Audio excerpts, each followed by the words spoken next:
అందరికీ నమస్కారం. Catalyst AP ఛానల్లో ఇస్తున్న పొలిటికల్ మనం చూస్తారో లేదో నాకు తెలియదు, బట్ ఇందులోనే కరెక్ట్ అనమాట.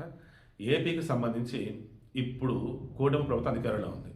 ముఖ్యమంత్రి చంద్రబాబు నాయుడు గారు, ఆయన కొడుకు అన్నప్పుడు లోకేష్, ఆబ్వియస్లీ ఆయన రాజు, ఈయన యువరాజు అన్నట్టుగా అంటారు. ఇప్పుడు యువరాజు మహారాజు కాబోతున్నాడు. ఏ రకంగా?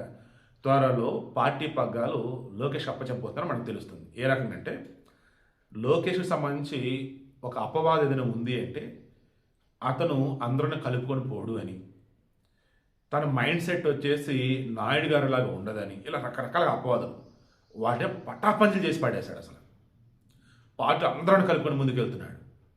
కూటమి అన్నప్పుడు జనసేన, బీజేపీ వాళ్ళని కలుపుకొని ముందుకెళ్తున్నాడు. ఇప్పుడు ఆత్మీయ సమ్మేళనం అని అసెంబ్లీ సమావేశాలు జరుగుతున్న మూమెంట్లో పార్లమెంటుకు సంబంధించి 2 పార్లమెంటుకు సంబంధించినటువంటి ఎమ్మెల్యేలు, ఎంపీలు అందరూ కలవడం, వాళ్ళతో ఉండవల్లాల నివాసంలోనూ లంచ్ ఆర్ డిన్నర్.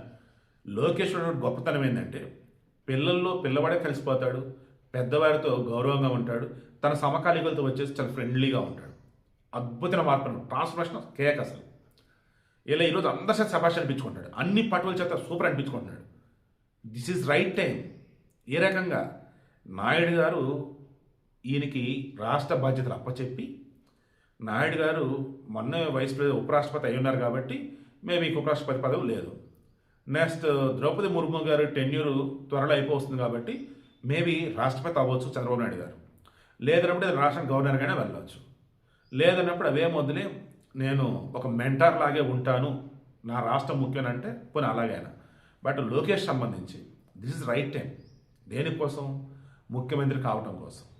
ఆల్రెడీ జనసేనలో వాళ్ళు, బీజేపీలో వాళ్ళు, టీడీపీలో వాళ్ళు అంతా కూడా డిసైడ్ అయిపోయినారు. ఏ రోజుకైనా నాయుడు గారి తర్వాత ఉన్నప్పుడు టీడీపీ వచ్చేసి లోకేష్ గారి చేతిలోనే ఉంటుంది. అండ్ ఇప్పుడు అద్భుతమైన పరిపాలన అందిస్తున్నారు, సంక్షేమం బాగుంది, డెవలప్మెంట్ బాగుంది, కంపెనీలు వస్తున్నాయి, అన్ని పార్టీలు కలుపుకొని ముందుకు వెళ్తున్నాడు, అందరి చేత శపాష్ అనిపించుకున్నాడు. లోకేష్ని చూసి వంక పెడతాం ఒక్కటి కనపడటం లేదు. వైసీపీకి సంబంధించి తాట తీస్తామన్నట్టుగా పద్ధతిగా అసెంబ్లీ సాక్షి కూడా వార్నింగ్ ఇచ్చి పడేశాడు. ఆడవాళ్ళు జోలికి వస్తే ఏం చేస్తాను, ఇంకెందుకు మించి ఏం కావాలి, అంతా సిద్ధం.